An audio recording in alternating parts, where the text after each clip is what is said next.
So Jaganmohan Reddy గారు నిన్న హైదరాబాద్లో పర్యటించారు. అలాంటిది పిఎస్ఆర్ ఆంజనేయులు గారి కుమారుడి వివాహానికి అయితే ఆయన హాజరైనట్టు తెలుస్తుంది.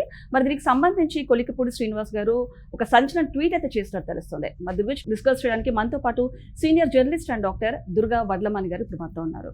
నమస్తే మేడం. నమస్తే అండి మేడం, మరి జగన్మోహన్ రెడ్డి గారు చూసుకుంటే కనుక హైదరాబాద్లో పర్యటించారు. అలాంటిది పిఎస్ఆర్ ఆంజనేయులు గారి కుమారుడి వివాహానికి ఆయన హాజరైనట్టు తెలుస్తుంది. అంటే కొలికపూడి శ్రీనివాస్ గారు దీనికి సంబంధించి ఒక ట్వీట్ చేశారు.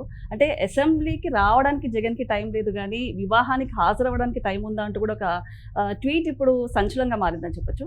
ఏమంటారు మేడం? ఆయన సరిగానే అడిగారు. కరెక్ట్గా అసలు ఆయన ఏమన్నారని మీరు చూస్తే కనుకైతే, ఒక మాజీ ముఖ్యమంత్రి, ఒక శాసనసభ్యుడు పెళ్ళిళ్లకు పరామర్శలకు వెళ్ళడం మంచిది. మరి శాసనసభకు హాజరవ్వడం రాజ్యాంగపరమైన బాధ్యత కాదా? ఇంత చిన్న లాజిక్ ఎలా మిస్ అవుతున్నారు రెడ్డి గారు అని ప్రశ్నించారు. ఇవాళ ప్రజలు అడుగుతున్న ప్రశ్న అదే కదా. మిమ్మల్ని అసలు మేము శాసనసభ్యులుగా ఎందుకు అనుకున్నాం? ముఖ్యమంత్రిగా మీరు ఫెయిల్ అయ్యారు, ముఖ్యమంత్రిగా 5 ఏళ్ళు ఉన్నారు, ముఖ్యమంత్రిగా మీరు ఫెయిల్ అయ్యారు కాబట్టి సరే పోనీలే శాసనసభ్యులుగా మిమ్మల్ని ఉంచాలనుకున్నారు. మీరేం చేస్తున్నారు? ఎవరిని పరామర్శిస్తున్నారు? అవినీతిలో ఇరుక్కున్న వాళ్ళు, హత్యలు చేసిన వాళ్ళు, గంజాయి బ్యాచ్, లేదు ఏమంటారు దారుణంగా పోలీసుల మీద నిందలు వేసేవాళ్ళు, ఆడవాళ్ళని కించపరిచేవాళ్ళు, అలాంటి వాళ్ళని వెళ్ళి ఆయన పరామర్శిస్తాడు. మరి నేను మీరు చూస్తే పిఎస్ఆర్ ఆంజనేయులు ఆయన ఎవరు? ఒక మాజీ ఐపీఎస్, ఆయన ఇంటెలిజెన్స్ చీఫ్గా పనిచేశారు. ఏపీపీఎస్సీలో అవకతవకలకు ఆయనే కారణం. సో అటువంటి వ్యక్తి కొడుకు పెళ్లికి ఆయన వచ్చాడు. సరే, రావడం గురించి కాదు, ఇన్ని చేస్తున్నారు మీరు, మరి శాసనసభకు వెళ్ళాలిగా. ఒక శాసనసభ్యులుగా మీకు బాధ్యత లేదా అని అడిగారు కొలికపూడి. ఇవాళ నిజమే, కరెక్ట్గానే ప్రశ్నించాడు ఆయన. ఇవాళ చాలా మందికి వాళ్ళ మనసులో ఉండే ఒక ప్రశ్న అది. ఆ ప్రశ్న ఈయన ధైర్యంగా అడగగలిగాడు ఒక ట్వీట్ ద్వారా. సో ఇవాళ ప్రతి వాళ్ళు సంతోషిస్తున్నారు. ఈవెన్ ప్రజలు కూడా అడుగుతున్నారు. ఈవెన్ పులివెందుల ప్రజలే అడుగుతున్నారు, మీరు అసలు ప్రజల్లోకి ఎప్పుడు వస్తున్నారు, ఎప్పుడో వస్తారు, ఏదో ప్రజా దర్బారా లేకపోతే ఏదో నిర్వహిస్తాడు అక్కడ, మనకి ఎగ్జాక్ట్గా తెలియదు ఆ పదం. సో కొంతమందిని కలుస్తాడు, అది కూడా వాళ్ళు అరేంజ్ చేసిన వాళ్ళే.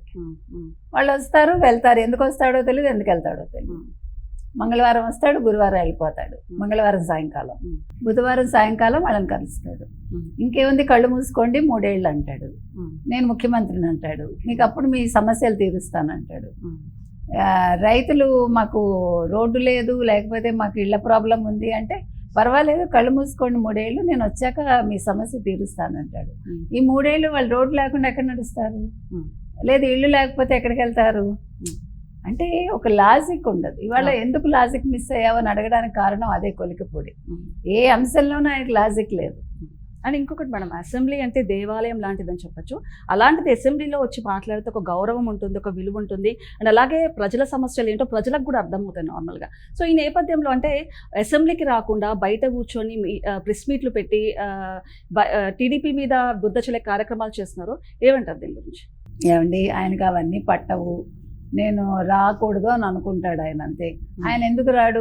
నాకు అక్కడ మీరు ప్రతిపక్ష నేత హోదా ఇవ్వలేదు.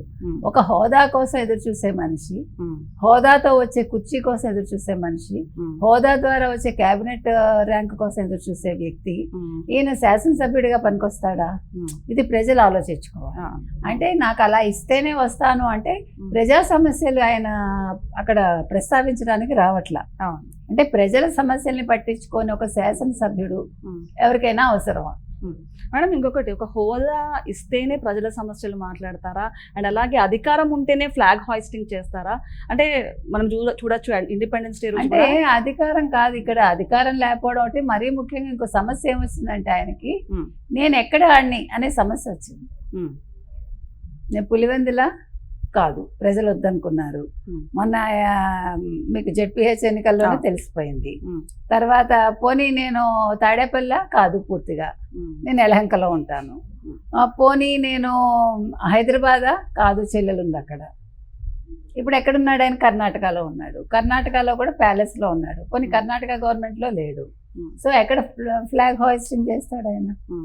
ఆయన అయోమయంలో ఉన్నాడు. ఆయన శాసనసభ్యుడే కానీ శాసనసభ్యుడు కాదు, ఎందుకంటే శాసనసభకు వెళ్ళటం లేదు కాబట్టి. పేరుకి ఎమ్మెల్యే అంతే, but he's not MLA, he's not taking salary. So అందుకని ఈ కన్ఫ్యూజన్లో ఆయన ఫ్లాగ్ హోయిస్టింగ్ చేయలేదు. బేసిక్గా మీరు భారతీయులు కాదా అనే సందేహం కూడా ప్రజలకు వస్తుంది. అంటే తెలుగువాడివి అవునా కదా తర్వాత పక్కకు పెడితే, మీరు ఒక శాసనసభ్యుడిగాను పనికిరారు, మీరు ఒక భారతీయుడిగా చెప్పుకోవటానికి కూడా పనికిరారు. ఎందుకంటే జెండా వందనం అనేది ఎవడైనా చేయాలి. నువ్వు ఎక్కడుంటే అక్కడే చేయొచ్చు. నువ్వు ఎలహంకలో ఉంటే ఎలహంక ఇంట్లో చేయొచ్చు. అందులో తప్పే ఉంది. అంటే నేను అన్నింటికీ అతీతుడిని అనుకుంటాడు ఆయన. నేను ఏదో ప్రత్యేకం దిగొచ్చాను అనుకుంటాడు. మరి ఎందులో దిగొచ్చాడో? దిగొచ్చాడులేండి, అవినీతి చేయడంలో దిగొచ్చాడు, స్కాములు చేయడంలో దిగొచ్చాడు, బూతులు తిట్టించడంలో దిగొచ్చాడు. అలాంటి స్పెషాలిటీస్ ఇంకెవ్వడికి ఉండవు. మీకు మొత్తం భారతదేశ రాజకీయ చరిత్రలో ఒక పెక్యులర్ పర్సన్గా మీరు చెప్పాలి అంటే జగన్మోహన్ రెడ్డి. మీకు అందులో సందేహం అక్కర్లే. అలాంటి క్వాలిటీస్ ఇంకెవ్వరికీ ఉండవు. అంత ప్రత్యేకమైన క్వాలిటీస్ ఆయన. అందుకని ఇంత నీచ మనస్తత్వం ఉండేవాళ్ళు అసలు ముందు ఎమ్మెల్యేగా రిజైన్ చేసేయచ్చు కదా. మేడం ఇంకొకటి అంటే నిన్న హైదరాబాద్లో పర్యటించినప్పుడు నార్మల్గా వైసీపీ నాయకులు కానివ్వండి, అభిమానులు కానివ్వండి, ఫ్లెక్సీలు కట్టడం కామన్ అని చెప్పచ్చు. కాకపోతే బీఆర్ఎస్ నేతల ముద్ర ఉండడం, బీఆర్ఎస్ పార్టీ యొక్క ముద్ర ఉన్న ఫ్లెక్సీలు క్లియర్గా కనబడుతున్నాయి. దీనికి సంబంధించి అంటే దీని వెనకాల రాజకీయ వ్యూహం ఏమైనా ఉందంటారా? అండి ఏదో జోగి జోగి రాసుకుంటే బూడిద రాలింది. అర్థమైందా మీకు? వాళ్ళు టీఆర్ఎస్ నుంచి బీఆర్ఎస్ మారాక వాళ్ళు ఎందుకు కాకుండా పోయారు. ఇంకా జగన్మోహన్ రెడ్డితో పెట్టుకోవడం అంత తెలివి తక్కువ పని బీఆర్ఎస్కి ఇంకోటి ఉంటుందా ఉండదా?